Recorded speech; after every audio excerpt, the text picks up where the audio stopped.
안녕하십니까. 오늘은 민법 11강을 하도록 하겠습니다. 오늘도 다양한 암기법으로 설명을 드리도록 하겠습니다. 오늘 할 차례는 대리 파트를 하도록 하겠습니다. 구독 버튼, 좋아요 버튼, 알림 설정을 눌러서 꼭 합격하시길 바랍니다.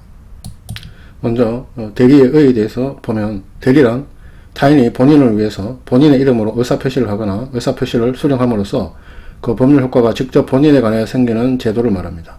대리는 법률 행위를 함에 있어서 행위자, 대리인과 그 효과의 기속주체, 본인이 분리되는 점에서 보통의 법률 행위와 다릅니다. 그래서 대리와 사자, 심부름꾼을 이제 비교를 해보면, 먼저 효과의사, 즉 일정한 법률 효과의 발생을 의도하는 생각을 결정하는 사람이 대리에서는 대리인입니다. 그리고 심부름꾼, 사자에 있어서는 본인이 효과의사를 결정하고, 사자는 그 의사결정을 단순히 전달하는 데 불과합니다. 그 다음에 그리고 이제 의사표시가 대리인이나 사자를 통해서 있게 되고, 그것이 이제 흠결이 있다든가 하자가 발생할 때 그 판단의 기준을 누구로 할 것인가가 문제가 되는데, 대리에 있어서는 대리인을 기준으로 하여 판단합니다. 효과의사의 결정자가 대리인이기 때문에 이제 대리인을 기준으로 판단을 하고, 민법 116조에도 규정이 되어 있습니다. 의사표시 효력이 의사의 흠결, 사기강박 또는 어느 사정을 알았거나 과실로 알지 못한 것으로 인하 영향을 받을 경우에 그 사실의 유무는 대리인을 표준하여 결정한다라고 나와 있습니다. 그 다음에 이제 사자에 있어서는 본인이 효과의사 결정자이기 때문에 본인을 기준으로 하여 판단합니다.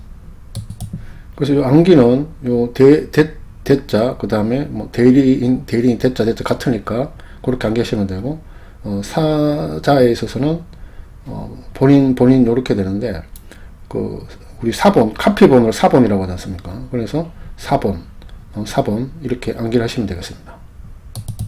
그 다음 대리나 사자에 있어서 행위 능력이 이제 필요한가 여부를 이제 살펴볼 필요가 있습니다. 행위 능력이란 단독으로 완전 유효한 법률 행위를 할 수 있는 지위 자격을 말합니다. 먼저 대리에 있어서 본인이 효과의사를 결정하는 것이 아니고 대리인이 대신 효과의사를 결정하기 때문에 본인은 행위 능력까지는 요하지 않습니다. 그러면 이제 대리인이 효과의사를 결정하기 때문에 대리인은 행위 능력이 필요할 것 같습니다. 그런데 대리인이 상대방과 이제 대리 행위를 했을 때 이 대리 행위의 결과, 그 효과는 본인에게 기속을 합니다. 즉 대리인이 행위 능력이 없다 하더라도 그 대리 행위의 결과가 대리인이 아니고 본인에게 기속하기 때문에 이 대리인이 제한 능력자라 하더라도 이제 대리인이 피해를 볼 가능성은 적기 때문에 대리인이 굳이 행위 능력을 필요로 하지 않는 것으로 하고 있고, 그 점을 민법 117조에서도 규정하고 있습니다. 117조에서는 대리인은 행위 능력자임을 요하지 아니한다 라고 규정되어 있습니다. 그 다음 사자에 있어서 본인이 효과의사를 결정하기 때문에 본인은 행위 능력이 반드시 필요하고, 사자는 단순한 심부름꾼에 불과하기 때문에 어린아이도 할 수 있고 제한 능력자도 사자가 될 수 있습니다. 따라서 행위 능력이 필요하지가 않습니다. 그리고 이제 대리가 허용되는 범위를 보면은 원칙적으로 법률 행위에 한합니다. 그러나 이 사자는 사실 행위에도 적용이 됩니다. 그래서 이 암기를 해보면은 일단 행위 능력 필요 여부에서 본인도 필요 없고 대리인도 필요 없다. 요것은 대자 따고, 그 다음 행위 능력 본인 대리인 따서 대행위 능력은, 그리고 아주 큰 행위 능력은 여기서 행위 능력은 이제 법상의 행위 능력 말고 뭐 어떤 능력, 자질 뭐 이런 걸 말할 때 아주 큰 그 행위 능력은 본인도 대리인도 없다.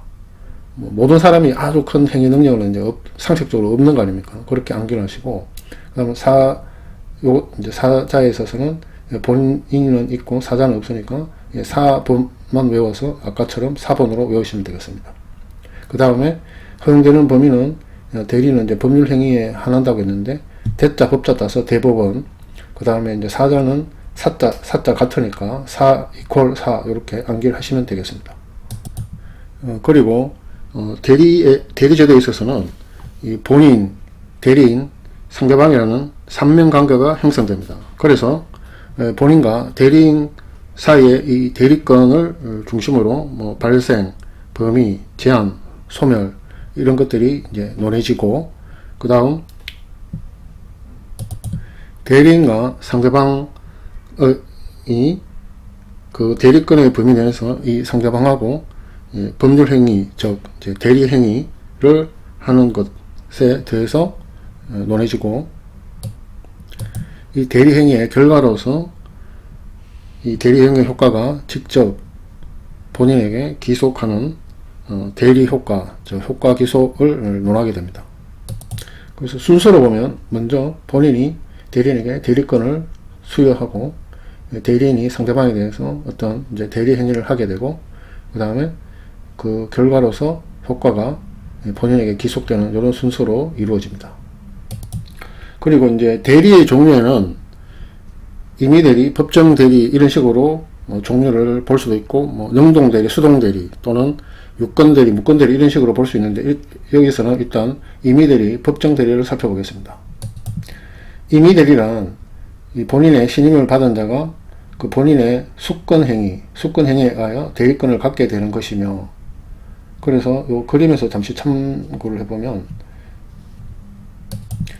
여기서 본인의 신임을 받는다는 것은 이것을 이제 원인된 법률 관계라고 하는데, 뭐 고용계약이라든가 위임계약 같은 거, 이것을 말합니다. 이것이 먼저 있고, 그리고 이제 본인의 수권행위에 의하여 대리권을 갖게 된다. 즉, 이 원인된 법률 관계는 별도로 이제 이 본인이 대리인에게 이 대리권을 이제 수여하는 것을 이제 수권행위라고 하는데, 이런 식으로 해서 이제 대리인이 대리권을 갖게 됩니다. 이 부분은 조금 이따가 다시 자세히 살펴보도록 하겠습니다. 그리고 법정대리란 법률의 규정에 의하여 일정한 범위의 대리권이 부여되는 것을 말합니다. 그래서 이 양자를 이제 여러 가지 면으로 이제 비교해서 살펴볼 수 있는데, 뒤의 내용을 살펴본 다음에 이 내용을 살펴보도록 하겠습니다. 먼저 대리의 3명관계 중 대리권을 살펴보도록 하겠습니다. 이 대리권은 본인을 위하여 의사표시를 하거나 또는 이제 상대방으로부터 수령해서 직접 본인에 대하여 법률 효과를 발생하게 하는 법률사의 자격, 지위를 말하는데, 이것은 권리가 아닌 지위, 자격은 권한이라고 하지 않습니까? 그래서 권한으로 보는 것이 통설의 입장입니다. 이 대리권이 발생하는 원인은 이제 법정 대리권, 임의 대리권별로 조금 다른데, 법정 대리권은 이제 법률의 구체적인 규정, 또 지정권자의 지정, 법원의 선임 등으로 이제 발생을 하고, 임의 대리는 아까 살펴본 그 수권행위를 통해서 대리권이 발생하게 됩니다. 예를 들어서 사업주가 근로자를 고용하는 경우 먼저 사업주와 근로자 사이에 고용계약을 맺습니다. 그래서 이 본인 사업주와 대리인 근로자 사이에 일단 원인된 법률관계로서 이 고용계약을 맺습니다. 그리고 이 고용계약에 의해서 근로자가 업무를 수행할 수 있는 대리권을 이제 수여하는 것입니다. 이걸 이제 수권행위라고 합니다.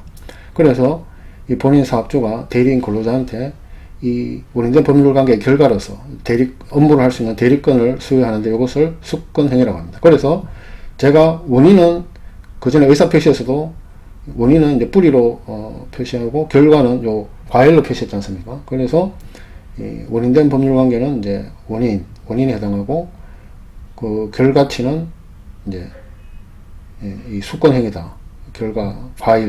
과일이 결과라고 했으니까 그렇게 이제 기억을 하시면 되겠습니다. 여기서 이제 대리권을 수여하기 전에 이 고용계약을 원인된 법률관계라고 합니다. 그리고 수권행위라는 것은 본인이 자신의 의사에 의하여 대리인에게 대리권을 수여하는 행위를 이제 수권행위라고 합니다. 이 수권행위는 상대방이 있죠. 그래서 상대방이 있는 단독 행위이고, 따라서 이 대리인의 동의나 승낙을 요하지 않으며, 또 방식은 뭐 구두라든가 뭐 문서라든가 제한은 없습니다. 그래서 아까 예를 든 이제 근로계약을 예를 들어서 좀 더 근로계약서를 통해서 설명을 드리면, 이 근로계약서 이제 일부만 제가 이제 해놓고 마지막 부분 이렇게 이제 표시를 했는데, 이 근로계약서 전체의 내용은 이 고용계약이라는 원인된 법률 관계를 이제 의미를 하게 되고, 그리고 이제 수권 행위는 뭐 방식에 제한 없이 구두나 그 다음에 이제 문서 뭐 등의 방식으로 이제 표시가 될 수 있는데, 여기에서는 이제 2조를 한번 보시면은 담당 업무 등 근로자를 말합니다. 이 담당 업무 근무 장소는 아래와 같으면 갑은 업무상 필요한 경우 이를 변경할 수 있다. 그래서 여기 보면은 이 을의 담당 업무, 갑이 뭐 정한 업무, 이제 실제 근로계약서에는 구체적으로 무슨 내용을 규정을 하게 됩니다. 그래서 이 원인된 근로계약에서 이 수권 행위는 지금 요 2조를 통해서 구체적으로, 그러니까 구두의 방식이 아니고 문서의 방식으로 수권 행위가 사업주로부터 근로자에게 수권 행위가 이루어졌고, 요 2조를 통해서 본인 사업주로부터 대리인 근로자에게 대리권이 수여가 됐다고 보시면 되겠습니다. 그 다음 이제 대리권의 범위를 살펴보면, 법정 대리권이든 임의 대리권은 뭐 이제 무제한으로 인정되는 것은 아니고, 법정 대리권은 그 민법에 개개의 이제 규정이 있습니다. 그에 따라서 그 대리권의 범위가 결정된다고 보시면 되고, 임의 대리권은 먼저 본인이 대리권의 범위를 정한 경우는 임의 대리권의 범위는 그 이제 정한 수권 행위에 의해서 이제 정해집니다. 아까 근로계약서에 그 업무 범위라고 있었지 않습니까? 그리고 임의 대리에 있어서 본인이 대리권의 범위를 정하지 않은 경우 민법 118조가 적용됩니다. 118조 대리권의 범위, 권한을 정하지 않은 대리인은 다음 각호의 행위만을 할 수 있다. 보존행위, 대리의 목적의 물건이나 권리의 성질을 변하지 않은 범위에서 이용, 개량하는 행위. 일단 보존행위, 요거는 이제 어떤 그 현상을 유지하는 행위라고 보시면 되고, 이것은 무제한으로 대리권을 행사할 수 있습니다. 그 다음에 이제 위에 이용 행위, 요거는 이제 어떤 수익을 증가시키는 행위라고 보면 되고, 그 다음 계량 행위, 요것은 어떤 가치 증가를 시키는 그런 행위라고 보시면 되는데, 이것은 객체의 성질을 변경하지 않는 범위 내에서만 대리권이 인정됩니다. 그래서 요것을 좀 암기를 하면 좋은데, 임따고 보이게 해서 임한테 보이게 할 수 있다, 뭐 잘 보이게 할 수 있다, 뭐 이런 식으로 임한테 보이게 할 수 있다, 이런 식으로 암기를 하시면 되겠습니다. 그 다음 이 보존행위, 이용행위, 계량행위를 관리행위라고 칭합니다. 그리고 그에 반대되는 개념으로 이제 처분행위라고 하는데, 이것은 이제 물건을 매각한다든가, 물건끼리 뭐 교환을 한다든가, 채무를 면제해버린다든가, 저당권 설정 등 그런 것들이 이제 처분행위고, 이것은 허용되지 않습니다. 이 성질이 변하는 또 이용, 계량행위나 또 처분행위가 있을 때, 이것은 뒤에서 살펴볼 무건대리가 됩니다. 이것은 후에 본인이 추인하여야 유효하게 됩니다. 그래서 지금까지 살펴본 이제 법정대리, 임의대리를 비교해서 살펴보도록 하겠습니다. 이 법정대리라는 것은 사적 자치의 영역에서 뭐 제한 능력자 이런 사람들이 이제 좀 제대로 권리를 행사할 수 없는 것을 이제 보충해주는 그런 제도라고 이제 보시면 되고, 임의대리는 이 사채자치 영역에서 이제 본인이 뭐 시간상 이유든 뭐 여러 가지 이유로 또 법률 행위를 함에 있어서 이제 다른 사람, 대리인을 이용해서 이 사채자치의 영역을 확장하는 그런 제도라고 보시면 되겠습니다.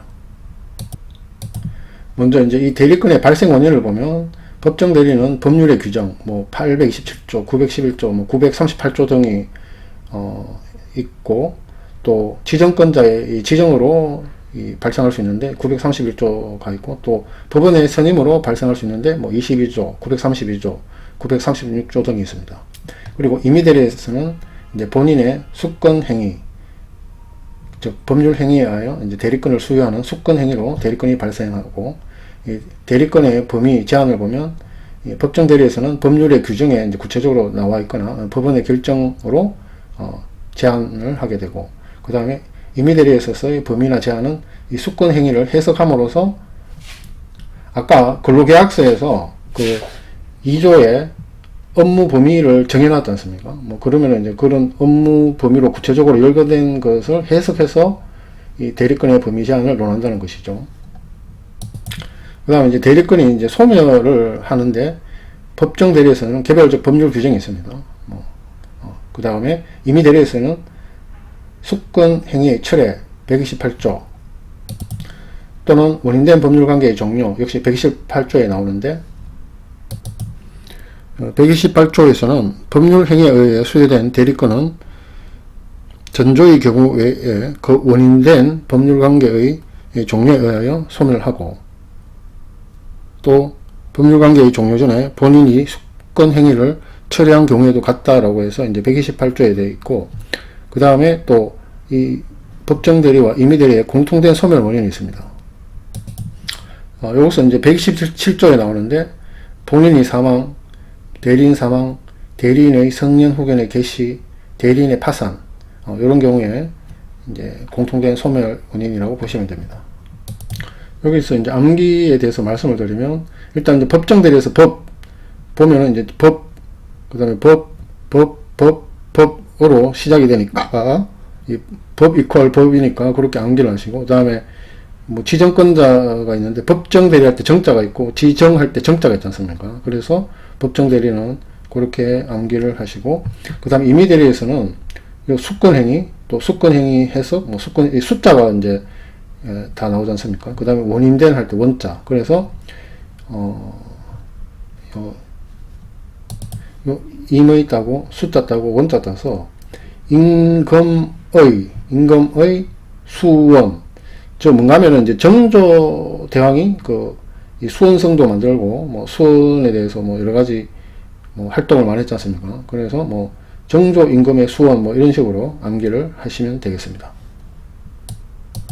오늘 내용은 여기까지입니다. 암기법을 중요한 민법정 등을 제공했으니 도움이 되길 바랍니다. 구독 버튼, 좋아요 버튼, 알림 설정을 눌러서 꼭 합격하시길 바랍니다. 감사합니다.